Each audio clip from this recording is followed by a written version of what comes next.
ગત એપિસોડમાં તમે પ્રાથમિક વાત જોઈ હશે. હવે આપણે વાત કરીએ કે એક્ટિંગ ક્યાં કરી શકાય, કારણ કે દરેકને એક્ટર બનવું છે તો એને એ પણ સમજવું પડશે કે એક્ટિંગ ક્યાં કરી શકાય. થિયેટરમાં એટલે કે રંગભૂમિ ઉપર નાટક, સ્ટ્રીટ પ્લે, ડ્રામા, એની અંદર તમે એક્ટિંગ કરી શકો. આ ઉપરાંત ટીવી સિરિયલ, અત્યારે તો ટીવી સિરિયલનો દોર છે તો ટીવી સિરિયલમાં, સિનેમાના પડદે, આ મુખ્ય 3 જગ્યા છે કે જ્યાં તમે એક્ટિંગ કરી શકો. એક્ટિંગ એટલે પરફોર્મિંગ આર્ટ.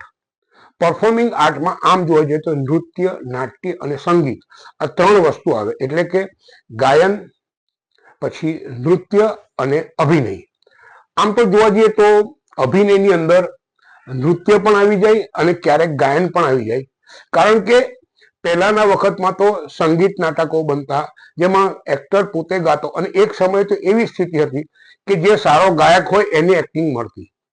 એટલે આ પરફોર્મિંગ આર્ટ છે, તેને તમે સ્ટેજ ઉપર, ટેલિવિઝન ઉપર કે સિનેમામાં કરી શકો. તો તમને એમ થશે કે આમાં જવું કેવી રીતે? બહુ પ્રેક્ટિકલ વસ્તુ છે કે તમારે આ કોઈ પણ ક્ષેત્રમાં જવું હોય તો આ પ્રકારની એક્ટિવિટી કરતા ગ્રુપ સાથે જોડાવવું પડે.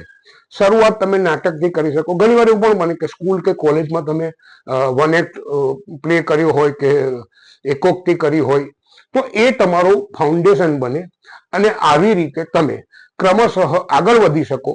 પરંતુ હું ફરીને કહું છું કે જો તમારે એક્ટર બનવું છે તો તમે એક્ટિંગ શીખી શકો, એક્ટિંગ સ્કૂલમાં જોડાઈ શકો.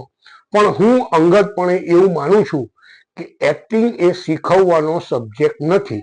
તમારામાં ઇનબિલ્ટ જે ટેલેન્ટ છે એને હું એન્હાન્સ કરી શકું, એને નર્ચર કરી શકું, એને પોલિશ કરી શકું.